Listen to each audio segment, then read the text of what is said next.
I'm going to read you something off your website.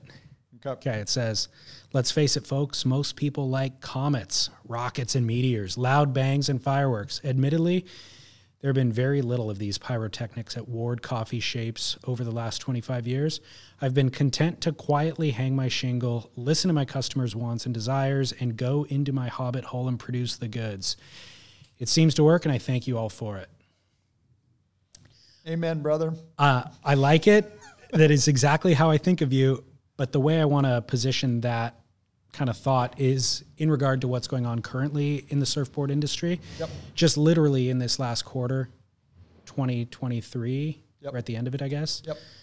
Everybody seems to be going through a downturn, yep. and we obviously came off of robust growth in COVID. Yep. So that was 2020, 2021, 2022, and now it seems like finally things are adjusting downward. Are you experiencing that? And why? What, as somebody who's been in business for 3 decades, I guess now, you've been through a number of cycles. Absolutely. But what are you experiencing, and what do you attribute it to? Well, I mean, anytime you have a rapid growth in business, when things start pulling back, it seems super catastrophic and super extreme. Yeah. The sky is falling. Obviously, the last 2 years, there's been a false economy and a lot of new people coming into surfing, and with the COVID and everything like that, and everybody and their brother was going to the moon. We could not make enough stuff. That's just the way it was.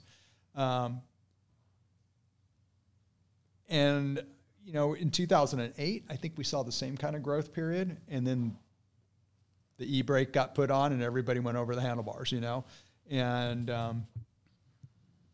there's been a couple other ones. But anyway, to circle back around, when we say robust growth, I think it's like, what was that really growth was? Was it just newbies, new people entering it as a one-time shot deal? Or was it people that were really, truly into surfing, and that's what they're going to be new surfers, and they're going to continue to be new surfers? Those are the questions that are going to be answered in the next couple of years. Okay. And that's what we're finding out right now. And for me, doing custom surfboards, my numbers were definitely up the last 2 years, but my numbers have been stable for like the last 20 years. They've been pretty just, and that's because I don't wholesale boards, and I'm not really trying to gather more market share. I'm just doing what I can physically do in a year period. This year is definitely going to be slow. It's already, you know, you can see it slowing down. But I still talk to my existing customers. I still get inquiries from people, but people are holding on their dough right now because it's just the economy as a whole, and tax season's coming up. People are just kind of not really into going and spending extra money right now. And a surfboard is a luxury item. You know, people usually have more than one surfboard in their quiver. And they're like, do I really need that extra board, or do I need to trade that in or replace that? So I'm not sure if I'm really answering your question all the way. Well, there's more to ask. Yeah. Did COVID birth newbies, or who just, it's a one-time thing, or are they going to become core surfers? And I think that it might have been both. You know, I feel like there were newbies who bought soft tops, yep. and they still have those soft tops, yep. and they never bought a hard board. Yep. There's people who bought the hard board, but they bought a well-laminated, larger board that is going to last them for a number of years. Yeah. Whereas when I was getting into surfing, I was buying used exactly like that shortboard right there that has heel dents in the deck. It was like I was buying a used board that looked exactly like that. It would only last me 2 months, and I'd have to get a new one. So I'd buy 5 boards a year, you know? Yeah. Now I think the newbie starts off with a bigger board, laminated well, and it lasts them for 5 years, 10 years or something. Yeah. And maybe they do pay, 5 times the price of what I was paying back in the day, but they're not buying a bunch of new boards all the time. Yeah. So you might see an uptick, overall, the plateau that you're talking about that you lived with for 20 years, maybe slightly up because there's more people in the water that have, but it's not going to be what it was certainly the last couple of years, you know? No. Yeah. Yeah, I mean, it's interesting with people entering surfing, and obviously during COVID, a lot of people started surfing. There's no question about it. It was one of the few things that you can do that was okay. But what other thing that really changed is the geographics of where people surfed changed. So what I'm saying is there was a whole migration of people from the Bay Area that just started discovering new surf spots in Santa Cruz. There was a lot of surf spots up in the Bay Area. I don't want to talk Bay Area, I'm talking Ocean Beach, Marin, that area. That started discovering surf spots up there. And you have these groups of different people. Everybody started moving around, and they're like, hey, I'm not at work. I've got the extra 2 or 3 hours. Let's go drive down and go to this spot that we've never been to. Yeah. And then they come back and repeat. So the whole geographic and demographics all got shuffled up pretty radically. And so also that created maybe more stress on, or more people at places that usually don't have as much crowds. So are you saying that prior to what you're talking about, beginners would go to Pleasure Point and they'd go to maybe Ocean Beach if they were in San Francisco? Lindemar. Okay, Lindemar. So I'll use Lindemar as a really good example. Pacifica. Okay, that's a classic beginner spot. You start getting a lot of those folks start surfing 4 Mile, start surfing Scotts Creek. They start coming and surfing Steamer Lane, okay, on a regular basis versus just going there because they've got extra time to drive. They get 2 or 3 friends that are going to meet them there. They've got Surfline telling them it's going to be good. In fact, it's going to be better there than it's going to be at Lindemar, you know. So you have that kind of radical change too, along with a bunch of new people trying stuff out. And and then you had a bunch of, stimulus money and a bunch of other stuff. So people are like, well, I can get a surfboard, and that's pretty economical compared to a mountain bike. Oh, yeah. I want one of those. And other people that are pretty hardcore surfers, like, yeah, I need to have that other step-up board in my quiver. I don't have a full bag of clubs. I need to. So, anyway. Well, so with those newbies going and surfing somewhere like 4 Mile, you previously there was a hierarchy, or there was kind of an etiquette that was followed previously before you would end up making an attempt to surf there, right? And then once you were there, that etiquette was definitely doled out in the water, right? And so all of that is gone, basically. That has been kind of the one of the accelerated casualties of COVID. Got it. In the lineup, the etiquette, decorum, and just how you navigate it it's always kind of going that way already, but you all of a sudden had a huge amount of people that didn't know the lineup where the takeoff zones are in particular, or who, not to say locals, but who are the folks that surf there much and kind of go to those spots. Mm-hmm. You just get a lot of people paddling through the lineup, kind of looking at where the wave is and not knowing where they need to be, right, and not paddling through the established lineup or whatever, and just going. So there's been a kind of upheaval over that, but that's kind of been a long, ongoing process, and just population deal. But yeah, it was really noticeable. I mean, I'll any lineup you can use, but I'll use 4 Mile as a lineup. There's 2 distinct takeoffs there, and generally people that never surfed there before paddle out from the beach. They don't jump off the point. So the people that paddle out from the beach, they just see people sitting out the back. They don't see people sitting on the wide bowl. They just paddle straight out to the point. So a set comes, first waves come off the point, the second one swing wide and hit the inside bowl, which is the good part of the wave. Anyway, so you see a constant stream of people paddling out there, whipping it and going and coming, drifting into the bowl, and they're like up or they're whatever, and it's just maddening. You don't have the people don't paddle around anymore. They paddle in a straight line straight to the peak. Yeah. So that's been an interesting phenomenon. but every surf spot has that. It does. And I think there's a larger cultural, societal change outside of the surf world, which is narcissism, you know, like less of a respect for group and more just, I'm here.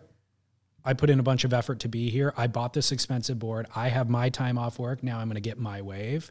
And that was always like low. That was third or fourth on the totem pole of priorities when I was growing up in surfing, was getting my own wave. Yeah. And above that was being respectful of this sport, you know, like making sure that I'm acknowledging the right people or staying out of the way of the right people. Yeah. Those were all priorities as well. Yeah. Well, speaking of priority, I've had some engaging conversations. Have you?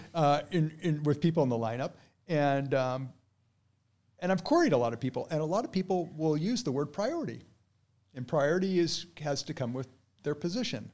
So if they have the inside position on you, they have priority, regardless of how they came about that. And so that's been a really interesting one. It's like, I had priority. And I'm like, well, what do you mean priority? I'm on the inside of you, so I should have it. Even though you caught the last wave and, oh yeah, it's priority. That's what the pro surfers do. That was really a common thing. And I was just baffled by it, but highly amused at the same time. Let alone irritated. But well, the fact that you are not raging about it right now, though, and you are couching it in the conversation of amused and you're laughing about it, how do you engage somebody in that conversation in the lineup? It's always different, depending on the situation, how either aggressive somebody is, how chronic they are with the same behavior, and how approachable they seem. Most of the time, they're just clueless and they don't know. Yeah. And the other part is like, where am I at on my surf session? Am I still kind of getting my cup half full and kind of that, or am I'm kicking back and I'm cruising and I can actually have a jovial conversation? Or do I even not feel like I want to try to educate somebody, you know, let somebody else educate them on their own time. You know, I'm just kind of want to catch my waves or just kind of, but sometimes things come to a head and you kind of say something to somebody and then they kind of tilt their head sideways and look and go, I never thought of it that way. Or like, God, this guy's an idiot. You know, it's always different. There's no 1-2 ways. I'm definitely not the guy that goes out and tries to tell everybody what's up, because I'm just an old guy trying to stay everybody's guy's way. Well, but I think it's so relatable what you're talking about. We've all been in the lineup and there is something that happens, an interaction or a near miss that grinds your gears. Yeah. And I've done both things. You know, I've done various things. I've snapped, or I've stewed on it for a bit and then formulated a conversation that I want to have and then engage that person. Yeah. Or I don't engage them at all and I stew for weeks on end afterwards, pissed. How am I going to handle this next time? So I'm curious if you ever engage them in conversation and feel at the end like it was worthwhile or like it found resolution. Because I don't know that I ever have. I think if I ever let it get to the point where I'm angry enough to engage, I don't think anything ever gets resolved. And I think my only option now is to just freaking not let my blood boil. Yep. Like these interactions are going to happen, and I'm going to have to just not be offended by them because it's too chaotic at this point. Yeah. But have you ever found resolution with anyone? You know what? Everything that you just expressed, I've expressed times 10 on a regular basis. And it's always a learning process, and it's always like you kind of have to step out of the situation and go, we're all out there trying to achieve the same thing. And it's not about me. It's not about, you know, whether I've been there for 40 years or 4 minutes. It doesn't matter. And yeah, I've experienced complete meltdowns and in complete just laughable situations. I've had resolution on the vast majority of them, and the vast majority, over 50%, I've had resolution on stuff, or I found peace on the situation. And that is just like, okay, maybe I got my point across, or maybe this person will learn whatever, or it doesn't really matter. So I'm just going to duck dive a wave, just like duck dive the situation and paddle back out and catch another wave. Right. Or I'm just going to call it a day and go in and go look at birds or walk down the beach or walk home, whatever, and not really get to it. But that being said, every day is a new day and things like that happen. And so you can't control that. It's just they're happening all the time. It just happens more and more. And that's, I kind of defer to B- waves to get away from crowds, to kind of get away from those situations, and so it's a drag, but that's. So yesterday I recorded a podcast with Rosemary Rice. Yep. I think she's 84. Yep. And she stopped surfing at 70. Mm-hmm. And the reason she stopped surfing was exactly what you and I are talking about. Yeah. But that was, 14 years ago. Yeah. So I'm like, man, good thing you don't surf now. You would not believe how it's become. But the experience or the incident that she had was she's going down the line. She picked off, it was a right point, yep, as it happens to be around here, yep, often. And so she's up and riding on a wave, and a beginner took off and well in front of her, but, rode the wave to the bottom before even trying to stand up, yeah, to their feet. It was a beginner. And so just rode straight in front of Rosemary's path, and Rosemary essentially ran her over and had to dive over the girl just to be safe on the other side. And they both came up from the water, and Rosemary's like, what the hell was that? And look, if you're a beginner, you're going to need to go down there and stay out of the way. The lady looked at her confused and is like, I'm not a beginner. I've been here for a year. Yeah. I've been surfing here for a year now, Yeah. And Rosemary was like, wow, there's such a disconnect. I can't even engage this person in conversation. But what made me sad about it was that would dispatch Rosemary, yeah, that negative interaction and feeling that the lineup is overrun. So you know what? I'm throwing in the towel, yeah, is an unfortunate way to end. But she was like, no, that's not what it is. She's like, I was already on my way out anyways. I was 70. Yeah. I was tired. Yeah. I needed to take a break. Yeah, no, I hear you. And I am very adamant about not letting the bastards beat me down. Yeah. Okay. Or that's the saying goes. It's just going, you know what? I really like getting in the water. I love surfing. And that's what I want to keep doing. I just will avoid the crowds. I'll get my time when the time's right. But also, I ride a ton of different craft. I ride a ton of different situations. And I think the people that do the same thing over and over at the same break. Yeah, yeah. And expect to have a different experience. That's the crazy making thing. So if I have a bad situation in the water, or I get kind of burnt out in a situation, it's like, okay, time to get on the boogie board. Okay, time to get on the sup. Okay, time to ride the glider. Oh, get back on my shortboard or whatever. And you just start fitting these little niches.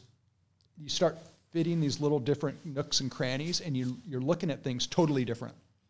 But if you're doing the same thing over again, there's a cat that surfs up at 4 Mile all the time. He does the same thing. He's been doing the same thing for 40 years. And I'm like, how can you live that way, man? Or the fruit just doesn't have any more juice. It's not enjoyable anymore. Yeah, yeah. It's so that's how I kind of keep fresh, and I don't get super bitter on stuff like that. And I don't let it I can't go surf there anymore because it's too crowded. Well, in that mode, maybe that doesn't work for me, or that time slot doesn't work. I'll change my time slots up a little bit, or I'll change. Yeah. So it gets harder, but you have to work at it. Well, no, you totally nailed it. Yeah. That's the solution. That is the advice for everybody else listening.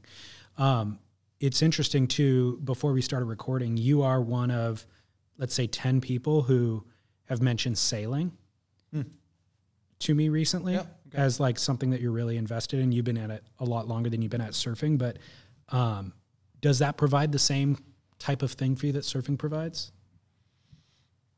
Yes and no. Okay. I mean, surfing is a very athletic endeavor. It's a cardiovascular kind of out there. That's a really good workout. And it's a shorter time slot of, you go surfing for an hour or two. Sometimes I go for 3 hours and I suffer for the next 5 days. But that's a different deal. As we're sailing, when you're cruising, versus, I'm not talking about racing sailboats and doing the Wednesday night beer can races, but when you're cruising, it's a lifestyle. And it's a different deal. You know, you sail from point A to point B, you drop anchor, you hang out, you swim off the boat, you do whatever, you go and get stuff. But it satisfies some of the some stuff sailing does, but not the immediate rush. Got it. You know, when you're sailing along and you got, you know, winding your sails and you're jamming along, and it's pretty cool, man. You surfing a wave on a boat, it's pretty rad, and you got a lot of power behind you. Yeah. But it's more like you're just on a vehicle that's taking you from point A to point B, and you're living off that platform. Dave Parmenter mentioned to me a long time ago about like ocean open outrigger canoeing, basically. Yep. Mm-hmm. And he, you know, talks about catching waves and all that sort of stuff. He was talking about it in a way that I've only ever heard people talk about surfing. Mm-hmm. And then when I talked about surfing, as I know it, mm-hmm. he like was like, dude, that's just playing in the shore break. Like the amount of distance a wave travels, what you're doing is tiny compared to what I'm talking about out here, you know? Yeah. And he wasn't like putting me down or anything. It was just awareness that I had, and what he was talking about was so much broader and faster and covering such a greater distance. Yeah. But it was very relatable to my surf experience of riding these, you know, small waves in the shore break, essentially, as he worded it. And then just recently in the last month, he sent me a photo of this rig that he essentially built, which is kind of off of 2 outrigger canoes, like with a sail in the middle and a platform and stuff. I'm like, whoa, like that's now one step closer to an actual sailboat. Yeah. And it really connected all the dots for me. But I think, yeah, you're right. Once you're on a sailboat itself, there's probably a lot more cruising and a lot less like minute adjustment and maneuverability and really tracking every little ripple of water, you know. But there's commonality amongst it all. Yeah. When you're offshore or whatever, I mean, we used to do this when we were windsurfing. You know, we'd do downwind runs from Davenport into town here with our sailboards. Wow. And guys do it with paddleboards too, and they do it with kiteboards and foils and all that stuff. But we would do downwind runs, and you're basically going faster than the waves. Right. So you're looking out and you're looking for wave trains, 5-6 swells in a row. And you're looking for them, and you drop into one, and you're riding a swell line, and you run that swell line for, you know, 3/4 of a mile to a mile, and then you roll back off of that wave, and then you pick up the next one, and you roll on that wave for a while. Right. And then you tack over, and you come back, and then you look up for another. And so you connect with 5 or 6, 7 wave trains on your way into town. And it's totally unreal. Which to me sounds so much more appealing than battling for waves at the lane. Yeah, it's a different thing, man. You can't get barreled doing that. You know, you can get barreled when you're surfing. And, you know, if you're surfing spots that are really hollow, that's the focus. Yeah. You want to get under the hood and you want to get barreled, you know, and there's not a lot of other things that really satisfy that, you know. Well, good news is we don't have to pick one or the other, but we can pick on a given day. Yeah. If it's crowded at the barreling spot and you're not going to get a wave anyways, then go do what you're talking about. Yeah. Well, or take a boogie board out. I take my boogie board out to Stockton all the time. I take it out at the lane all the time. I take it at 4 Mile all the time. Do you really? Yeah. Oh, absolutely, man. There's got to be, I never even thought about bodyboarding the lane, but there's got to be a bunch of waves that sneak through that nobody's going to catch. When I go boogie boarding the lane, I put my hood on, put my fins on, and I pull it way down, and I'm invisible. People don't even recognize me, and I'm riding the waves off the wall, right down into the pinnacle there, that are just these perfect little runners that people just turn their nose up, you know. And then when they do recognize, Ward, are you hurt? And I was like, no, I'm having fun, you know. And same thing with Stockton. There's times in Stockton where it's waist high on the sets. Okay, when it's waist high on the sets, it's pretty hard to stand up and ride, right? And a boogie board, you just slide into those things and you're just getting pitted, man. Yeah. You know, it's super fun doing that. Yeah, you're nailing it, dude. And so there's other places. I do not like going to shore pound beach break on a boogie board. I absolutely hate it. You know, I do not, I want to boogie the waves I surf on because they run and they go, man. Yeah. And so same with all the other crafts, you know. Have you built boogie boards or bodyboards? No, dude. I have a 35-year-old little kid moray boogie board that's been tacoed and it's flexible, but that's my go-to board. Okay. Because I can bend it to slow it down. I can bend it forward to get it hollow to go fast, and it's narrow. I can duck dive it or fit in the barrel. It's not this big cumbersome thing. I love that thing, man. Okay. I don't get all geeked out and try to make a hardboard because it defeats the whole purpose. Yeah, you know? I could see that. So, are there other guys bodyboarding those spots on that size and style of wave? there's a few of us. Both my boys do. Richie Schmidt, a few other kids do it. You know, they've gotten hip to the trip. And then there's a whole mat brigade. There's a whole crew at the lane that do that, but they go more down indicators because the mats are super rad. But when the waves get hollow, mats get really challenging. Mm-hmm. You can't really pull an edge and get. You kind of have to stay out on the green face above everything. Yeah. Know? And you go Mach 10, you think, you know, you're just flapping in the breeze. It's rad, but you can't get under the hood and really do it. So right. Yeah. Cool. Well, I'm gonna buy a bodyboard and not brand new. I'm gonna go to a garage sale. Go find one that's actually been through the ringer. Yeah. I actually probably have one in my garage. So you kind of alluded to a lot of it, but let's do proper podcast interview. Yep. Where'd you grow up? All right. So I grew up in Alameda, California, which is on the East Bay. Meaning the San Francisco Bay area. Yep. That's where I grew up until I was 17. And then I moved to Santa Cruz right after I graduated from high school. What'd your parents do in Alameda? My dad was a printed circuit designer. He worked in electronic industry from the late 50s all the way up until the early 90s. And my mom, she was a sailmaker for quite a long time. She was a upholsteress, seamstress, mother. But in my formative years, she was working in a North Sail loft. Very cool. Yeah. So your dad was adjacent to Silicon Valley through all of the boom. My dad was involved in Silicon Valley before it was Silicon Valley. Amazing. Yeah. Very cool. Yeah. Yeah, I've got wonderful stories about shaping, surfboards, 3D CAD design, and that whole deal. When? I mean, that's a thing now, but are you talking about like back then? Yeah. So I think I've told this story a bunch, but I'll tell it. I've not heard it.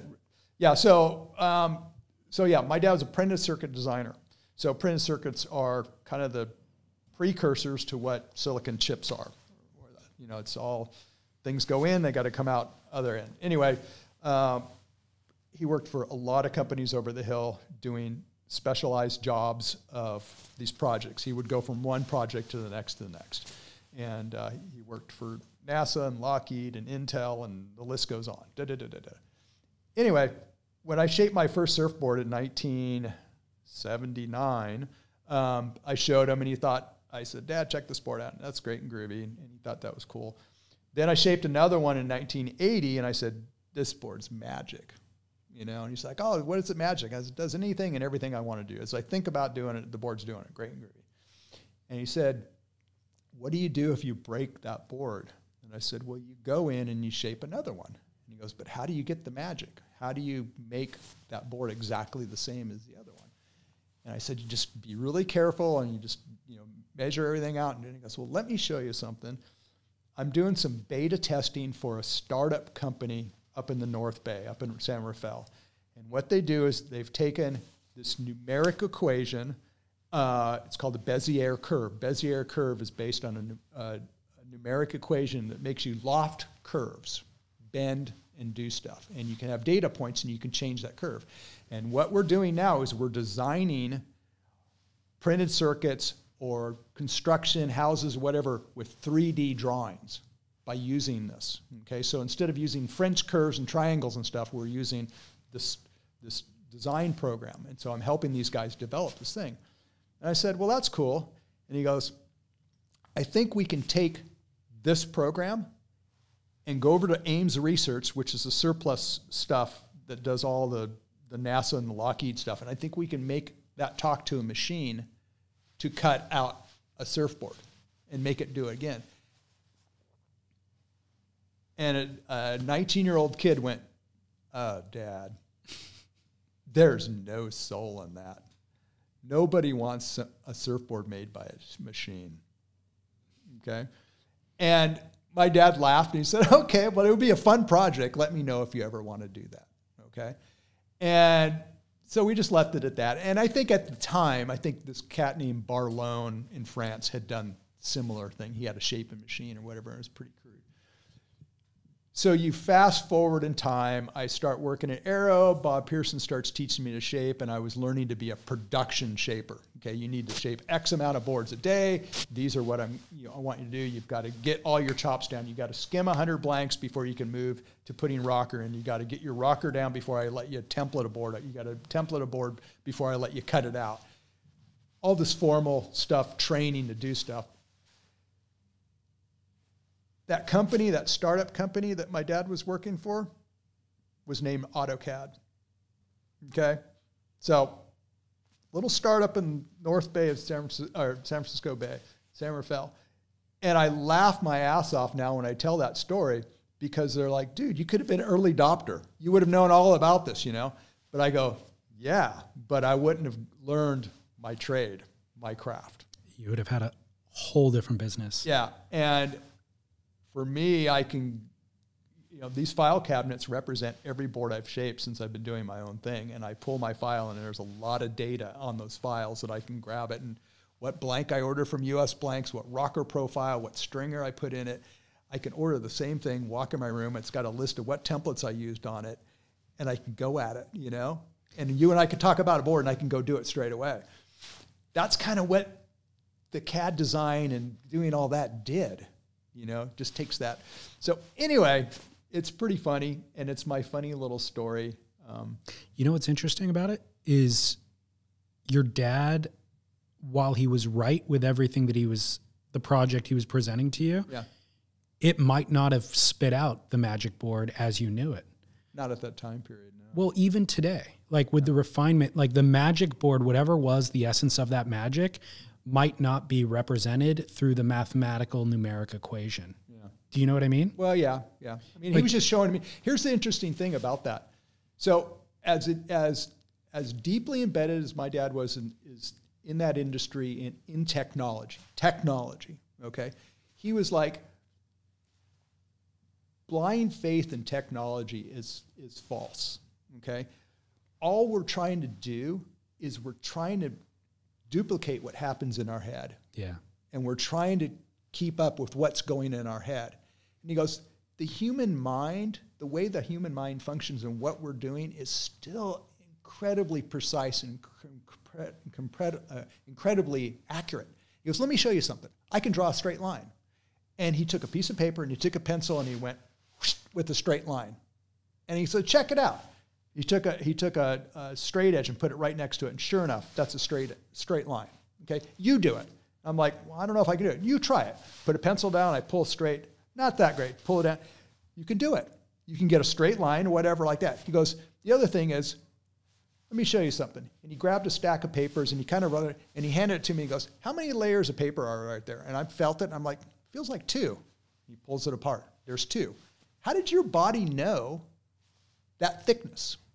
How thick is a sheet of paper? He goes, that's how accurate we are. And all we're trying to do is recreate that, So in this day and age, we talk to people that have smartphones. And there's just, you turn on a phone, you expect it to do everything. Yeah. And if it doesn't, the world's just ended, right? Yeah. And that's the generation that we're dealing with. So anyway. Well, to your dad's point, yeah, we are sophisticated machines if everything is operating. You've had your cup of verve. Exactly. Because I remember hearing somebody talking about AI in cars, like self-driving cars, right? Yeah. And they're like, yeah, of course they are making errors now, Sure. But human beings are making errors now. And like ultimately, if you can program the machine sophisticated enough to where it's making fewer errors than the average human being is, but then also it won't have a lapse in judgment based on the lack of coffee or, through just your body degrading over time, all that sort of, like the machine is a little bit less fallible, I guess. Yeah. So that was the argument for, Absolutely. the machine did run over a woman in the crosswalk today, and that's a news story. But how many human beings ran over human beings in the crosswalk today that don't make the news? Yeah. Infinite number. You know what I mean? Yeah. So I think that's kind of an interesting thing to consider as well. Yeah. But my point kind of more about the magic board was, what is the magic in the magic board really? Yeah. You know, and how do you, because you could knock off the exact same board that you shaped off of a machine and it might not come, or do 10 of them off a machine and they all kind of come off differently. Yeah. You know, so. Well, the beauty of the machine is this, is you can do multiple boards in shorter fashion. You can do the same board over and over and over and over, right? But you still have to scrub it out and you still have to glass it. Yeah, yeah. Okay, so that's, everybody knows that.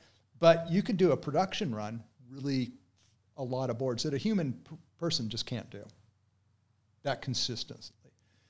You can also change, and you can scale up or scale down on that design in pretty ready fashion. And I understand that, and that's super cool. And that's potentially will be my future of doing something like that. Intellectually, I want to go there and do that. But what the rub I have, or the pushback I give, is that why do pro surfers have a garage lined up of boards? Why do they go to contest and have a huge bag of boards that they have that are from their prize shaper? But in that, they have their one on ice that is their magic board, that is their model that they won a comp a year ago on, that they pull out. Why is that board more magic than the same model, the same dims and everything of 15 or 20 boards that they've gotten prior or after, but that one board is it? What is that magic board? That magic board generally is a combination of more than just the physical part of it. It's the waves you rode. If it's a contest, it's the heat you won, the photos or the videos that you got, where you're at in your life. All of that plays a lot into that. And that's this weird, intangible thing. But I always like, pro guys, you know, or anybody is like, you've got all these boards, but the one is magic. What is it? You know? And so part of it is sentimental. It's sentimental, but it's just the time, the place that you hit the note. Right. You know? And it's like when and how you hit that note is what is part of the magic. I think hand shapers, guys that use the machine, they can hit the note on the equipment, but the surfer can't. Yeah. You can't keep coming back and doing that on a consistent basis. There's a lot of guys that they don't care. They just ride the board because they're in their mind what they're going to do on the wave. They're going to do it. And the board is kind of a secondary thing. Well, it also seems like a futile effort for that surfer to try to hit that same exact note again.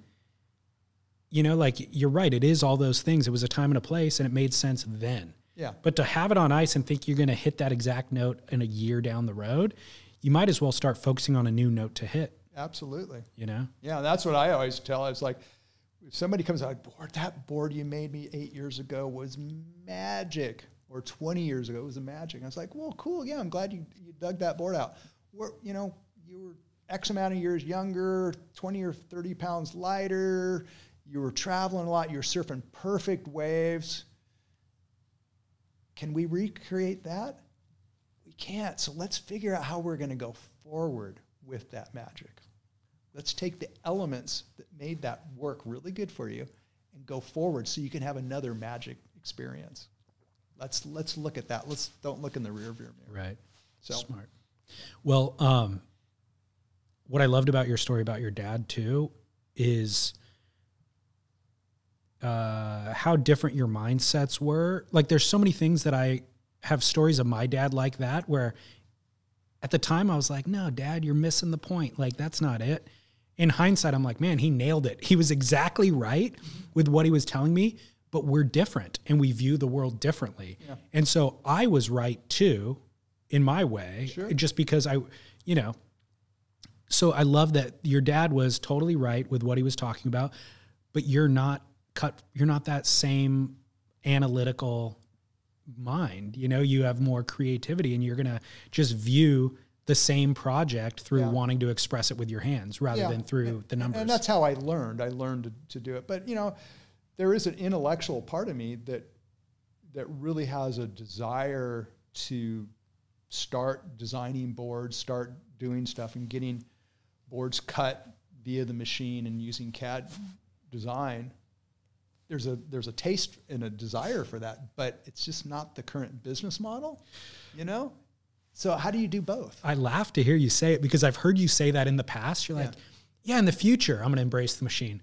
I'm like, dude, you've been doing it your way for 30 years. When is the future? When do you shift the entire paradigm? Well, there's physical issues. You know, at some point you're going to get to where it gets really hard if you want to kind of keep the same thing. And also you just kind of go, gosh, dang, I've mowed out that same board X amount of times over X amount of years, and I'm done with that. Yeah.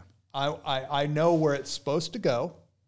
I don't mind scrubbing. I hate scrubbing boards, but I wouldn't mind scrubbing it and going, that's it. That's it. You know, it's there. But I'm not running there. Right. I have no means running there to do it. I understand it, and I don't hate the machine. I'm whatever. It's just like, yeah. I like apples. I love oranges. I love oranges. I like apples. They're fruit. It's all good, man. You know? Yeah. So, well, at the age of 17, when you moved south to Santa Cruz, Santa Cruz is still kind of a hippie town, but I would think back then it was definitely a little bit more, what's the word that I am looking for? Bohemian. Bohemian. That's the word I was looking for. Yeah. What did your parents think about that you? element is still there. And it's because we have a university here in town. And we have a lot of it's there, but we also have the tech world. The Bay Area has really influenced a lot of stuff here, more recently. But for me, generally, when I came down here to visit a friend and go surfing on a weekend, and I got a room to rent and a job that weekend, and called my parents up, said I'll be up next weekend to get my stuff because I'm moving to Santa Cruz. It happened like that. And when I was down here on the west side in particular, where this warehouse, and there's a few warehouses around here, I felt these were my people. There's woodworkers, boat builders, stained glass, metal guys, a whole eclectic amount of people working with their hands and making stuff. And I totally related to that. And there was surfboard builders, everything. And I was like, wow. And then there was just a plethora of right-hand point breaks that you can jump off and have dry hair and still have ridden 4 or 5 waves versus paddling out at Ocean Beach and taking 20 on the head before you even get outside. So it's like, I'm in, can I do this? So yeah. And there's that hippie bohemian lifestyle, and it's still there. You know, it's a little bit. It's still there. It's how you look at stuff, and I honestly, day to day, what I look at, what I focus in at, hasn't changed in that time period. You could focus in on a lot of negative stuff, but I look along the coast. I look out the ocean. I look at the hills, the sky, whatever like that, and I look at the craft and the trade and the people that do stuff, and I still see that, and that's still super cool.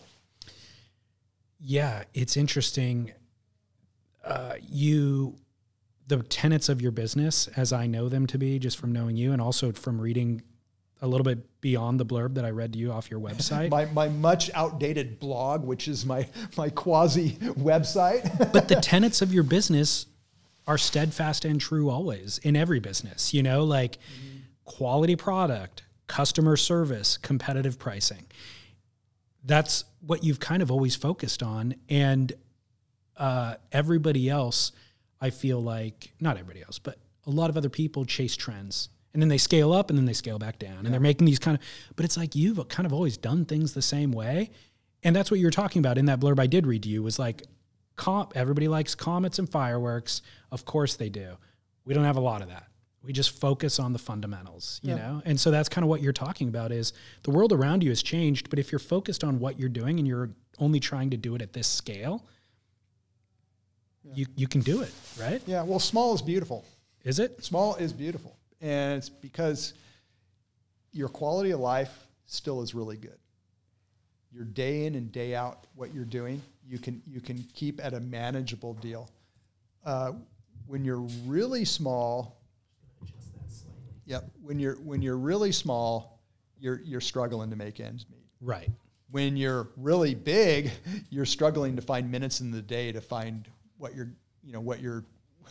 you're going to keep going on. And the guys in the middle, trying to go big or that's even more of a struggle. It is. Okay.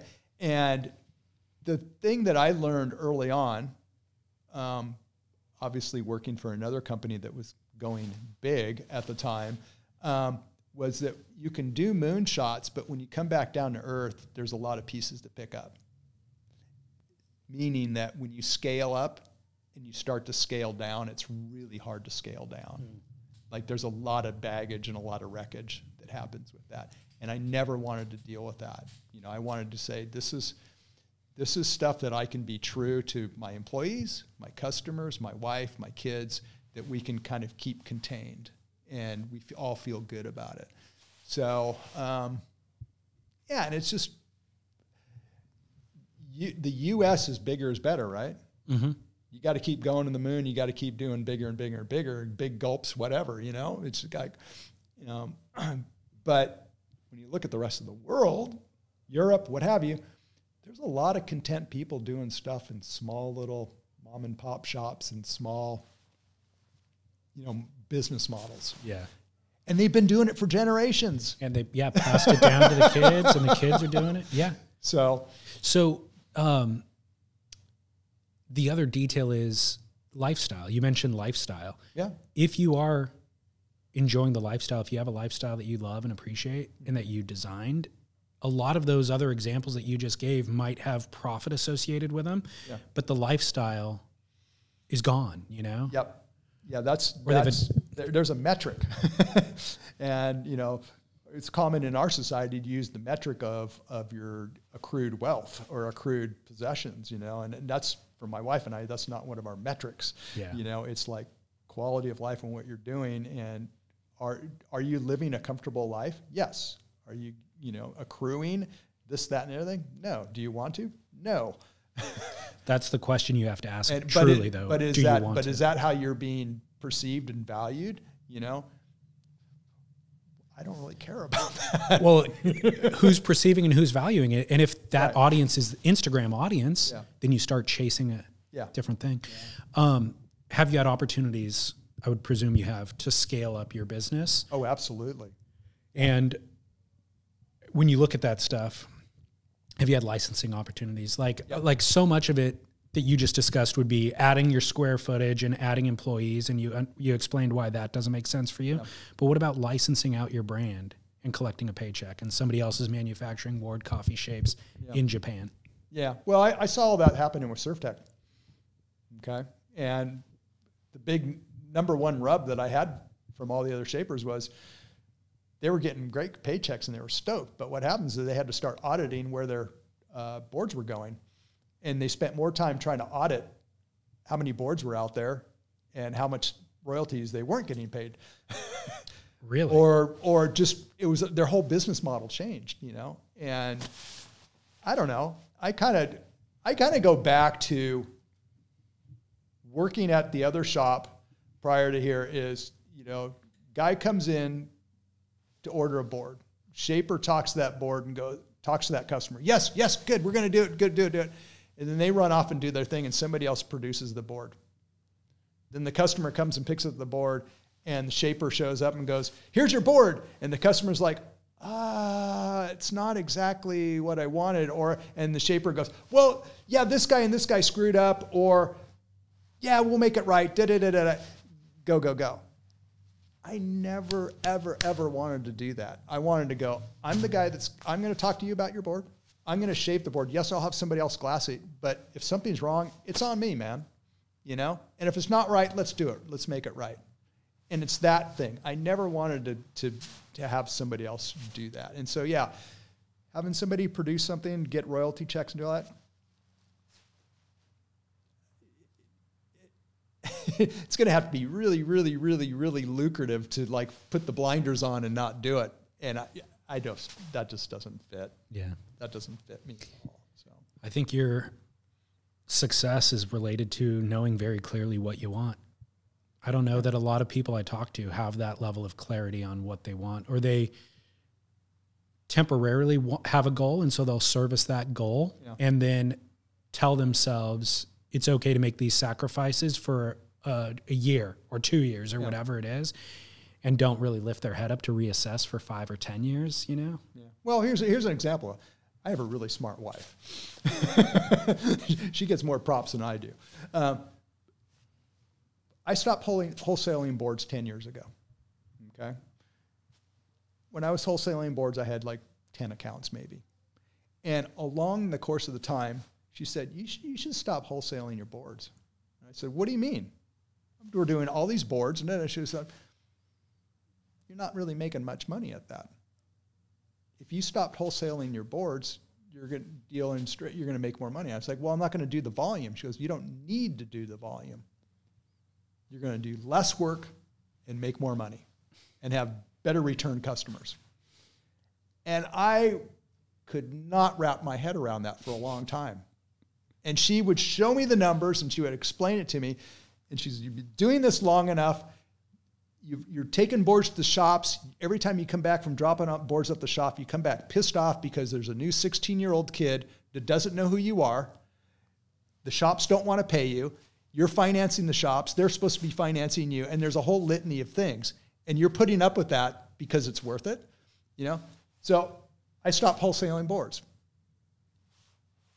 And it's been 10 times better. And that's a classic example of a very conscious decision to make your net smaller, but to make sure what's in that net has better fish, you know, or just better. So my wife gets all the credit for that. Susan. Yeah. How'd you guys meet? That's a great story. We met at a windsurfing contest at Crissy Field in San Francisco. So she had just graduated from college. She was from back east. She drove out here. Thought there's a windsurfing contest. I'll go see. I'm the guy that had the warm van. It was freezing cold. We were talking to some friends, a couple other guys, and want to sit in the front of my van and watch this next race go off. And great. And we kind of hit it off, and one thing led to another. So, do you remember your first impression of her? Yeah, well, she was bright-eyed and bushy-tailed. She sounds like a rabbit. Yeah, she was very intelligent and bright and smart and witty and yeah. So how long ago was that? That was 1989. So that was a while ago. But yeah. 30,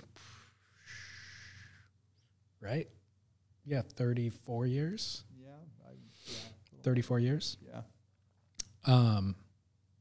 Speaking of 34 years being married, what do you attribute the success to? Like, give people advice for long-term success in a relationship. We're like that. segueing away to not counseling. Not entirely. It was a natural direction for the conversation. Yeah, I don't know. I mean, my wife and I have super like-minded values.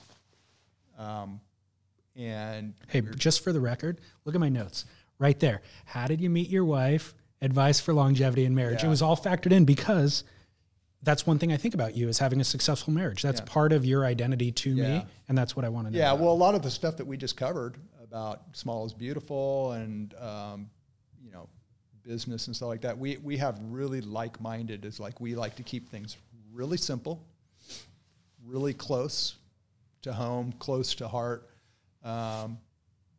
and we just like to do some of the same stuff together. She surfs. She surfs. She sails. That's why we sail a bunch together. In fact, I love it when she's driving the boat and I'm just like doing stuff because it's just super relaxing that way. And I feel like she's going to be safer than I am. I'm going to probably not make the same decisions. And we just are really comfortable in our lifestyle as far as our day to day, you know, of cooking dinner and breakfast together and stuff. We just do those things really good. And I think we've been lucky that way. And I think our I hate to use the term, but it's very true. I think our moral compasses point in the exact same direction. And so we're, you know, day to day when we play stuff off each other, we kind of know what home is, where that's going to be. Other than that, it's just luck. You know, I don't know. Do you surf together, and do you like surfing together? We do. She really likes to ride a longboard. She likes to surf in a certain type of conditions, and she doesn't like it when it's cold at all. So when I'm in that mode, we can surf together all the time. I have just slightly different needs and desires with riding shortboards, riding hollower waves, surfing up the coast. I deal with the cold a lot better than she does. So there's a division there. Like a lot of times, my common joke is when I come home late at night after I've surfed or whatever, and how was the surf? You would not have survived, and that's just a joke. It would have been freezing cold. Yeah. The waves would have been pounding, or whatever. But other than that, yeah. See, it's always cold up here in a lot of people's minds. Yeah. So the difference for her is 58 degrees versus 54, maybe? No, I mean, for her in the wintertime, it's getting harder for her to surf. So that's why we go places warm, and we're always looking for somewhere to go surfing warm. No, she would like it to be in the upper 70s. Oh, okay, got it. And I would too. Yeah. But I just endure for the time being. So, do you remember the first time your boys caught waves? Oh yeah, absolutely, man. Yeah, I mean, growing up with the boys, we just from day one, because my wife and I surfed, we would go to the beach. The boys came along with us. There's just no question about it. And it was always beach stuff, boogie boards, whatever. We all drag it down the beach and we all mess around. And so they just naturally would, play around on the waves. Ironically, I only took Ben and Sam one time on the nose of a longboard out. And both times they reacted exactly the same. I don't want to do this. I want my own board. I want to be captain of my ship. I'm not super thrilled on this, And so they had little boogie boards early on. That was the first thing. Then this is blasphemy, but this is true, is I had them on softboards for a long, long time. They were on these little 6-foot softboards because I really, really wanted them to not get hurt. Yeah. And get tumbled and come up and go. Because a lot of guys and gals my age, I can see them, they were pushing them in on their shortboards and stand up. And I know a ton of kids that's got scars here and scars there. And they're like, yeah, I tried surfing. I'm just not into it. So I had them on softboards. And it wasn't until, and people are like, dude, how come you're not making Ben a custom board yet? And he's like, he's not ready. If I made him a custom board, there'd be no difference on what he's doing now. But there was a day, he's riding indicators, and I see him going down the line. He's 10 or 12 or whatever, not even that. And he's going down, and I could see him load up for a turn, and the board goes straight. And I'm like, he's ready.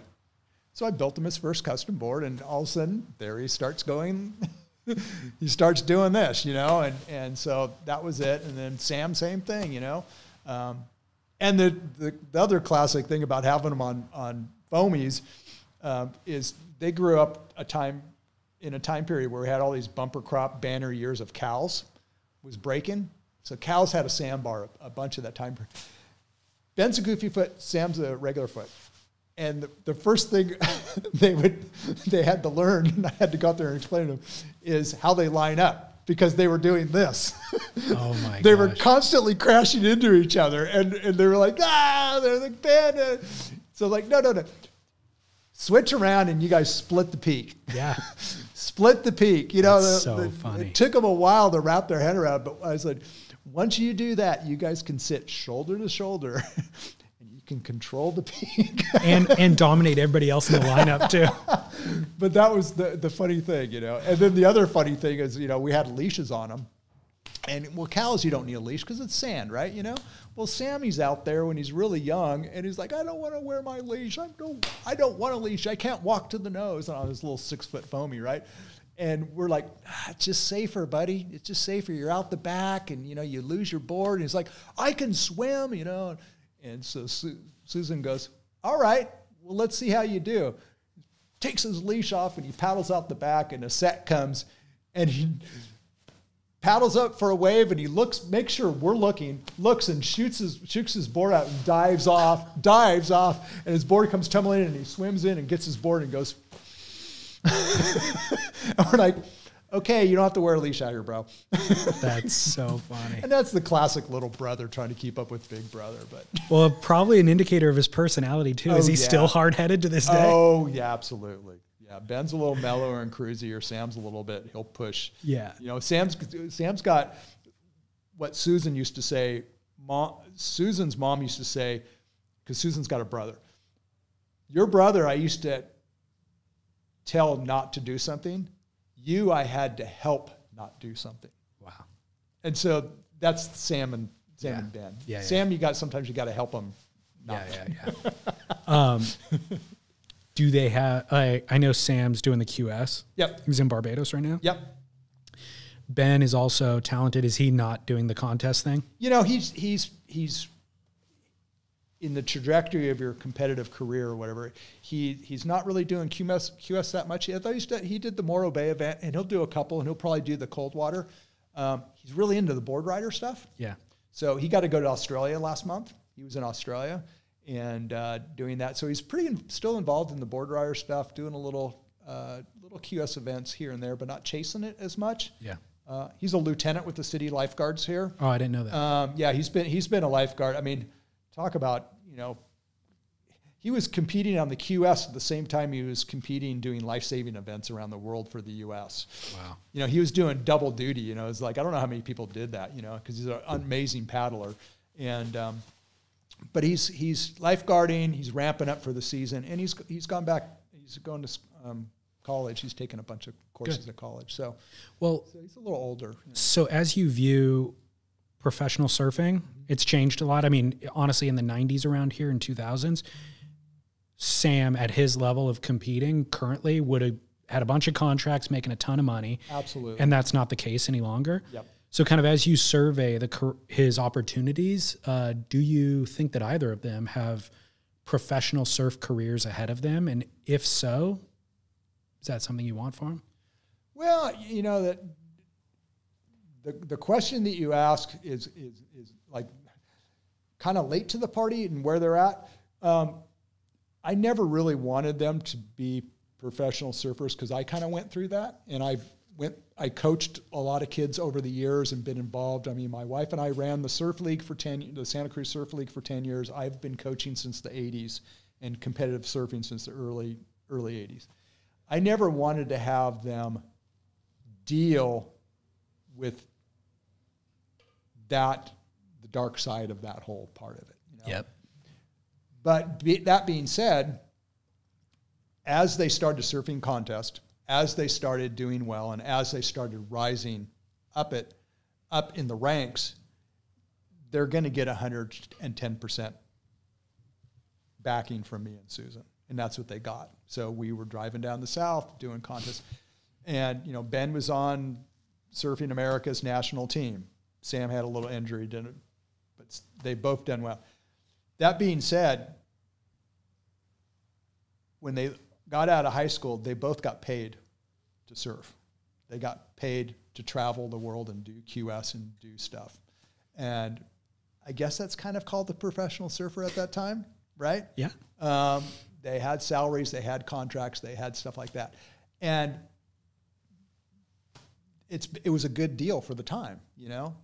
That window of opportunity, the shelf life for that is very short, you know? And if you bubble up to the top of that, then you can extend that, you know, and that's where it's at. So Sam's, you know, Ben's kind of moving on and through that.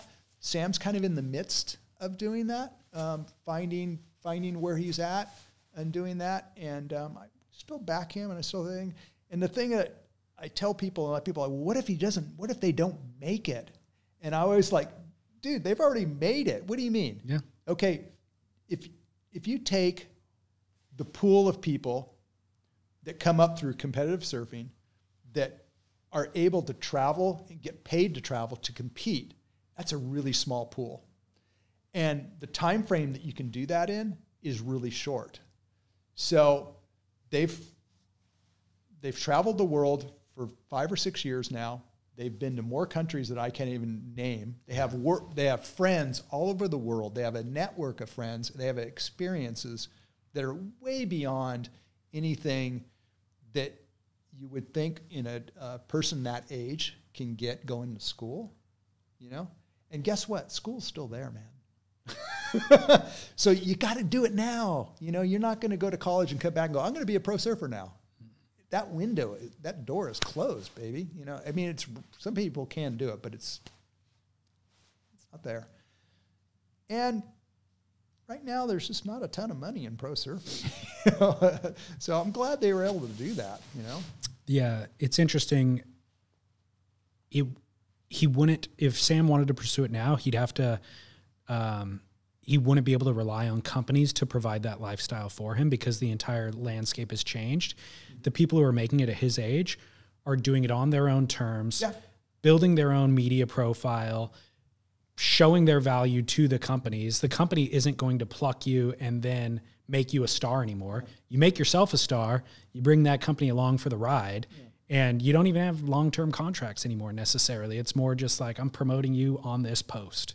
You know, and then take that paycheck for that post and move on to the next post. Yeah, that's been an interesting learning thing because some of the companies they've been involved with,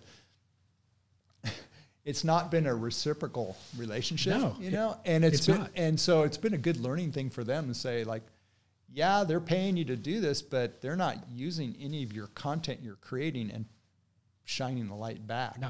And you're like, is it worth you to do that? Is that paycheck even worth it? And you know, even though they got paid to do stuff, they still work their ass off when they're here. Yeah. They both have had jobs. Sam does tons of surf lessons when he's here in between stuff, and so they, fortunately, aren't in debt. They have money in the bank, and they still have really good work ethics. You know, so regardless of what's happening in the pro scene, and you know, Sam's piecing it together, man. He's making it happen. Yeah, you know, and I got to say, man, I'm super proud of what a lot of surfers do nowadays is they do stuff really economical. You've got groups of guys and gals that go in on a rental car. They go on a place to stay. They eat at home a lot. There's a lot of shared expenses that in my day, that was like unheard of, you know, and it's really economical to go do an event somewhere, you know. And it's not breaking the bank, man. Good. You know? Because you get the experience and the lifestyle. Yeah, no, it's super cool. I'm just going to pull that a little bit. Yep. As you adjusted. Do they have any interest in getting involved in board building? Both of them have shape boards, and I've been kind of tutoring them along. Ben may be a little more interested than Sam right now. Sam, from the relationship Sam and I have is I just really need to make sure he has boards in the queue and for the comps and for what he knits, because he goes through boards like he breaks boards a lot, you know. And so for him to have extra downtime to learn how to shape and do stuff, it's not. Ben's really more of an experimentalist. He'll ride fishes, he'll ride twin pins, he'll ride whatever, and he's like, oh, I really want to get in there. So he, you know, we have these little projects all the time that we're working on. I think it's still kind of young, early days. Okay. For them. And Dad does it. Dad still makes the magic boards, you know, and so they're like, it's if Dad started pulling back and not doing it, it might boost him a little bit. But I've got their own planer set aside for them. I've got, you know, good. And so it's always open. If they want to come in and really do it, I'm like, game on, man, let's do it. You know? Yeah, I mean, sounds like everything you're talking about is about them getting boards for themselves and whether or not you're doing it or they're doing it. But in terms of taking over a business, there is a business here as well. Yeah. That I've never, since it hasn't really been like an all family business and like all hands on deck all the time running the business. It's just been me kind of doing it with my wife. But we always joke around sometimes. I'm like, yeah, you guys should just take over, man. I want you guys to start teaching me how to do the CAD design stuff. I want you guys to come up with, but there's potential and we'll see. You never know. Okay. So. I need to know about your fitness, diet, and exercise. You are among the more fit people I know at your age, and you seem to surf more frequently than a lot of people I know at your age, and you're still doing it at a high level. So what is your diet? Are there things that you avoid? And then in terms of exercise, is there anything that you do outside of surfing? Well, as far as diet goes, that's the one thing, going back to marriages and secrets is my wife and I eat really good. We eat healthy food. We don't do any pre-prepared foods at all. We cook with raw ingredients every single day and night. We're not health food freaks. We're not on some keto thing or this, whatever. We just eat a basic rounded Mediterranean diet, and we produce everything. I mean, it's kind of one of the coolest things is we cook together all the time. I drink coffee, but I drink 2 cups a day, and that's about it. I have a beer or a glass of wine a couple days a week. I don't drink in excess. I think that helps. And I don't do any drugs. So what about sugar? I actually don't dig sugary stuff. If something's too sugary, I hate it. I don't dig it. So I'm not super crazy on that. What about red meat? Very sparing. Very, very sparing. More sparing, as I've gotten older, for sure. My biggest thing as I'm getting older is I'm losing body mass, but I did a lot of gymnastics and springboard diving early on in my youth. So I was kind of prone to be flexible and work on flexibility, which I still work on today. I do a super kind of modified yoga, stretching, whatever stuff, kind of on a semi-regular basis. And I do, in the last couple of years, I do go to the gym a couple days a week, but that's mostly taking care of shoulder occupational stuff, of keeping my stuff, because using a planer is pretty gnarly on the body, walking around with an 11-pound planer. And then, surfing. I just do that. And I'm just always reinventing how you do stuff, So there's actually quite a few guys my age that are still pretty savvy doing it. Well, injury seems to set people back. Yeah. I've had my fair share. Have you? Yeah, I've had my fair share. So in surfing related injuries? Almost all of them, yeah. Really? Because a lot of people, it's they take up mountain biking and they crash the bike, or they're still skateboarding or something stupid. I know. I stopped snowboarding. I stopped skateboarding when I. So. How often do you ride other shapers' surfboards? I just rode a Hank Warner last week. I saw that. Yeah. Super rad. I actually wanted to reach. I tagged him on my Instagram. I figured that's the half step to reaching out to him, and I've got to give him a call and say, hey, bro. Well, I think he's not on Insta every single day, and so by the time he opens it up, there's probably 100 tags. And so I'm lost in the abyss. It might have so been. I should probably just reach out to him and say, But I'm happy to give other guys boards a run and ride a few waves on it. I'm kind of an omnivore on that. I'm not like my way or the highway. And that's why I do custom surfboards, because everything's different. Yeah. But there's a lot of neat stuff out there, and I think it's cool. Are there any shapers that you see on Instagram currently that you're kind of interested in, or interested in what they're working on? I'm going to have to say I don't spend much time on Instagram. Good. I'm really sorry. Good for you. I'm super, super sorry. I don't. Social media, That's why I don't have a website. That's why everything I have is kind of semi-outdated. And maybe that's why I don't use the computer to design or stuff, is I have a really kind of issue staring at a screen more than 20 minutes. Yeah. My threshold is usually 5 or 10 minutes of any kind of screen time before I just kind of, I don't want to do it. I feel like I need to take a nap or something like that. So I just always see stuff at the beach. That's where I see other shapers stuff, is at the beach, or people bring their boards in here, and I can kind of look at stuff and go, oh, that's really bitchin'. I really like the rails. The outline's cool. The foil's cool.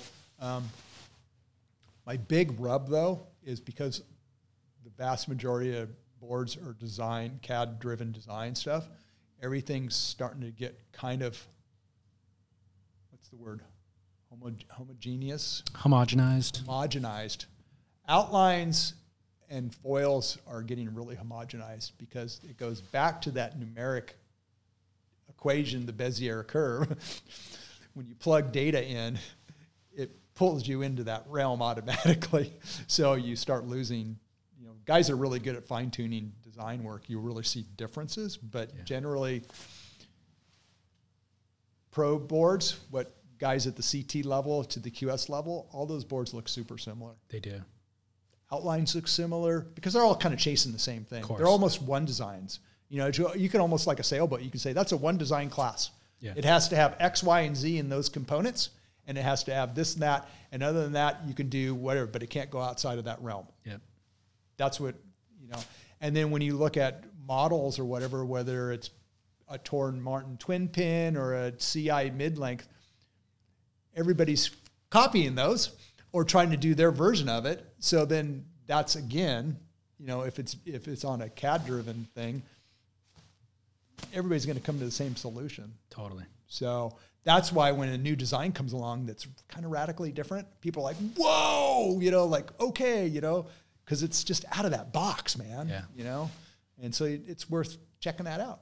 If you could order a board right now from anybody on the planet, what would you get?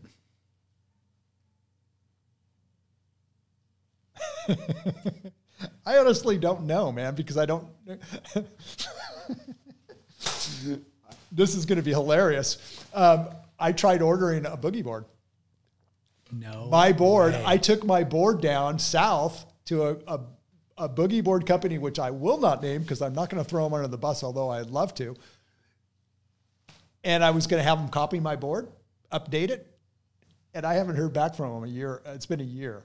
And I'm so freaking pissed off, man, because I'm like, dude, you guys were so fired up on it, and now you're not doing this. WTF, man. Bummer. But I don't know. There's not any boards out there. I don't have that attitude of like, oh my gosh, I want to have that guy's board under my feet. I just look at the design and go, yeah, I can do that. Yeah. I can do that, and I'll just sprinkle my little dust over it and do my version of it, and I'll try it, and if I like it, I'll keep riding it. If I don't, I'll come in and tweak it, and I'll try it again. And if I don't like it, then I'll just move on. Yeah. And you can do that because for listeners who aren't familiar with your work, I see you doing everything. I see you doing twinsers, channel bottoms, high-performance shortboards, fish, mid-lengths, fun boards, long boards, like everything. Oh, yeah. That's what keeps me in the game. Yeah. That honestly keeps me in the game because I can have all these little boxes and these little design things that I can just dive into and do and get really into it, and it's really fun, and it keeps it fresh. It keeps it different. Yeah. This week I'm doing 9, 8, and 10-foot gliders. And then last week I was doing some high performance shortboards. So they all have their discipline, and I dig it. Good, I could tell. Yeah. Fire's still alive. Yeah. Final question. What was the last surfboard you rode? Or was it that bodyboard? No. The last surfboard I rode was two days ago, was my 7.2 twin pin out at Swift Street. 7.2, what's the length, or what's the width, what's the thickness? It's a 7.2, it's 21 1/4 wide, it's got a 14-inch nose and a 14.5-inch tail, and it's 2 5/8 inch thick. It's got a very subtle roll in the nose, flat in the middle, V with a double barrel running through the fin cluster. Beautiful. Upright fins, not keel fins. And Yeah, I had a good little session on it. Nice. I popped the zipper on my wetsuit. It was a short session because right when I got my wetsuit, I had this little window of time to go surfing. I popped the zipper. I was like, oh, it's going to be a really short session. So I caught 2 or 3 waves, didn't get wet, and then I got tumbled on a wave, and I got flushed, and I was like, okay, game over, one more wave. So awesome. Well, Ward, this has been long overdue. Yeah. I'm so glad to finally go through all the as well as I've followed you and as all that, I don't know a lot of those stories. They're new to me. So good to connect. Yeah. Awesome. Always fun to talk story. I always get somewhat conscious if I tell the same story over and over again, but that's how life is, right? Totally. And a lot of our listeners hadn't heard it. So all good. It's a new audience for you. Yeah. All right. Thanks, Ward. Go, man.